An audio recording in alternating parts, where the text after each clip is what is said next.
নামাজের নামে তরুণদের উগ্রবাদে উদ্বুদ্ধ করার অভিযোগে বিতর্কিত ধর্মীয় বক্তা আমির হামজাকে গ্রেপ্তার করা হয়েছে। কুষ্টিয়া থেকে তাকে গ্রেপ্তার করে ঢাকা মহানগর পুলিশের counter terrorism and transnational crime unit. তাকে ঢাকায় আনা হয়েছে।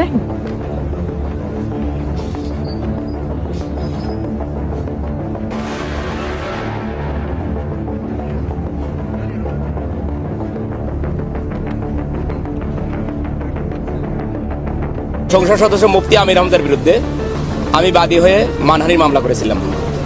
মামলাটার উদ্দেশ্য ছিল আমাদের সিরাজগঞ্জের কৃতি সন্তান, আমাদের হৃদয়ের স্পন্দন, আমাদের গণপ্রজাতন্ত্র বাংলাদেশ সরকারের মাননীয় মন্ত্রী জনাব ইকবাল হাসান মাহমুদকে কটূক্তি করেছিল, তাকে নাস্তিক বলেছিল।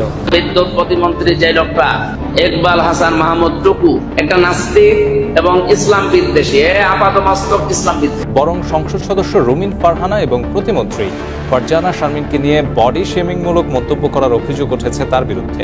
বিষয়টি গড়িয়েছে সংসদ পর্যন্ত।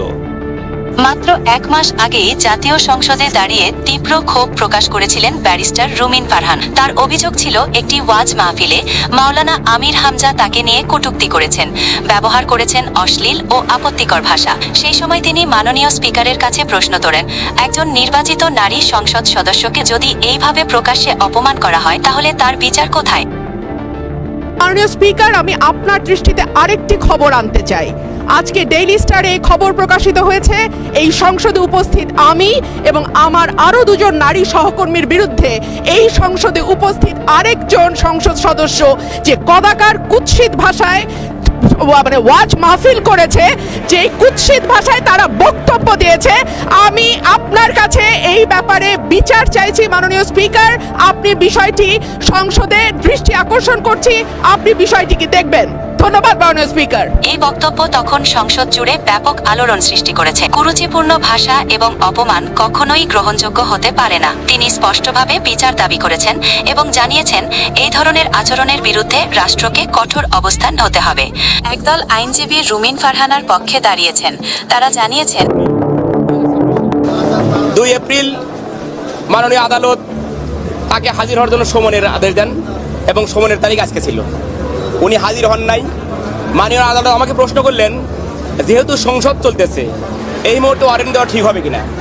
আমি বললাম, সংসদ চলার কারণে ওয়ারেন্ট দেওয়াতে কোনো বাধা নাই। সংসদ চলবে, পুলিশকে আমরা গ্রেপ্তারি পরোয়ানা দিবেন আপনি। পুলিশ যদি মনে করে তাকে সংসদের স্পিকারের অনুমতি নিয়ে গ্রেপ্তার করতে হবে, করবে, কিন্তু ওয়ারেন্ট দেওয়াতে কোনো বাধা নাই।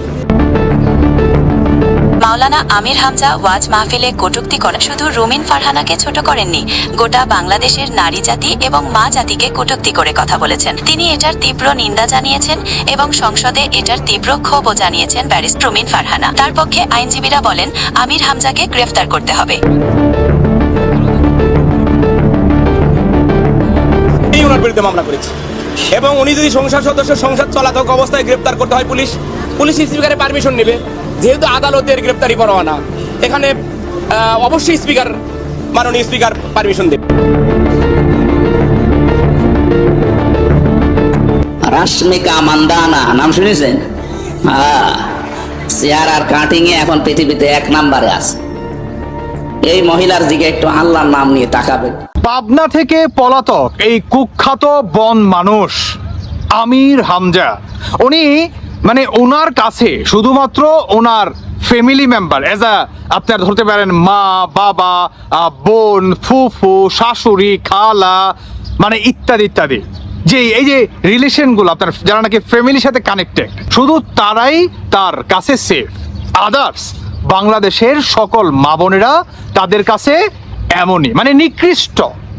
ব্যারিস্টার রুমিন ফারহানাকে নিয়ে যেভাবে উনি ওয়াজ মাহফিলে কটূক্তি করে কথা বলেছে, আমাদের বাংলাদেশে বিরল ঘটনা। এগুলা ইতিপূর্বে আর হয়নি, আসলে হওয়ারই কথা। কারণ বিখ্যাত পাবনার এই কুখ্যাত পাগল আপনার যখন সংসদে যায় তখন তো তার মাথায় এটাই আসে যে আমি একজন কুখ্যাত পাগল, কারণ উনি পাবনার মেন্টালের আপনার কি বলে মানে মস্তিষ্কহীন, মানে তাদের সঙ্গে মনে করেন থেকে আসছে। পাগলের আচরণ কেমন হয়, তো একজন পাগলকে যখন আপনি ভালো মানুষের কাতারে দাঁড় করাবেন তার অবস্থা তো এরকমই হবে রে ভাই। এটা স্বাভাবিক, অস্বাভাবিক কোনো ঘটনা নয়। তো তো বর্তমান এই কুখ্যাত পাগলকে গ্রেফতার করা হচ্ছে। আমি হয়তোবা ভিডিওটা করতে অনেক দেরি করে ফেলেছি, ইতিমধ্যে হয়তোবা উনি গ্রেফতার হয়ে গিয়েছে। কারণ ব্যারিস্টার রুমিন ফারহান আপনারা দেখলেই পেলেন ভিডিওতে যেভাবে মাননীয় স্পিকারকে কেন্দ্র করিবেন সংসদ সদস্য যতগুলো পার্সেন্ট ছিল সবাইকে উদ্দেশ্য করে উনি যেভাবে বলেছে, এটা কিন্তু চারটে কানে কথা না। ইভেন ওনার বিরুদ্ধে গ্রেফতারের যে প্রসেস সেটা অলমোস্ট ডান। এখন শুধু ওনাকে ধরবে আর ধরবে, দ্যাটস ইট। এই কুখ্যাত পাগলকে আপনারা 24 ঘন্টার টাইমটি দিয়েন না। 24 ঘন্টার আগেই কুখ্যাত এই জামাতি পাগলকে গ্রেফতার করে নেন। আমির হামজাকে বর্তমান যারা আপনারা ওয়াজ মাহফিলে ইনভাইট করেন এজ আ প্রধান বক্তা হিসাবে, আমার আসলে মাথায় আসে না আপনাদেরও কি মস্তিষ্ক একদম শেষ হয়ে গেছে, ব্যানিশ? আরে ভাই, যে বর্তমান মাহফিলে গিয়ে শেখ হাসিনা স্বৈরাচার, শেখ হাসিনা অমুক, শেখ হাসিনা তমুক, এটা ছাড়া কথাই বলে, তার মুখে বর্তমান ওয়াজই হচ্ছে এটা। সব মানবতার জীবন যাপন করে পরিবার নিয়ে, তার বেতন দেয় 6,000, অথচ এই এক ঘন্টা বক্তব্য যাতে নিয়ে আসে সে একই বক্তব্য করে। হাসিনা কিভাবে গেছে, হাসিনা কিভাবে যাবে, আবার কিভাবে আসবে, টুস করে আসবে না ঠাস করে আসবে, এইসব বলে বলে 1 লাখ টাকা নিয়ে যায়। কিভাবে আওয়ামী লীগকে বাস দেওয়া যায়, অথচ এই আমির হামজা একটা সময় আওয়ামী লীগের গুণগান গেতে গেতে ওয়াজ মাহফিলে মুগ্ধ ফেনা বাই করে ফেলাইছে। জনাব মোহাম্মদ আমির হামজা, কুষ্টিয়া 3। আসসালামু আলাইকুম রহমতুল্লাহ, বিসমিল্লাহির রহমানির রহিম। 16 কোটি মানুষের জননী প্রধানমন্ত্রী শেখ হাসিনা যে স্বপ্ন দেখেছে এটা বাস্তবায়নের জন্য যে কাজ করবে না, সে যে দলের লোক হয় হোক ও জাহান্নামে যাবে। কত মানুষের কাছে ছড়িয়েছে যে এরা জামাত, এরা শিবির। ভণ্ড, তুই আমার কুষ্টিয়ায় খবর নিয়ে আয়, আমার 14 বংশ আওয়ামী লীগ। আর এখন আইসা এই অবস্থা। তাহলে ভাবুন এ কত বড় একজন কুখ্যাত পাগল পাবনার।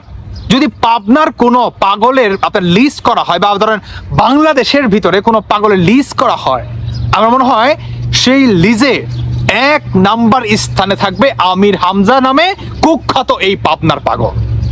কোনো ভুল নাই।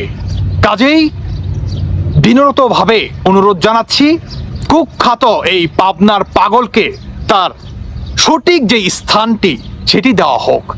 বাংলাদেশের কোটি কোটি মানুষের ভাগ্য নির্ধারণ করে, আল্লাহ তুমি ভুল হলে মাফ করো, এই সংসদে এই কুখ্যাত পাগলকে আপনারা কিভাবে রেখে দিয়েছেন বুঝে আসে না। দর্শক বন্ধুরা, আপনারা কি মনে করছেন অবশ্যই জানিয়ে যাবেন। ভালো থাকুন সবাই। আল্লাহ হাফেজ, আসসালামু আলাইকুম।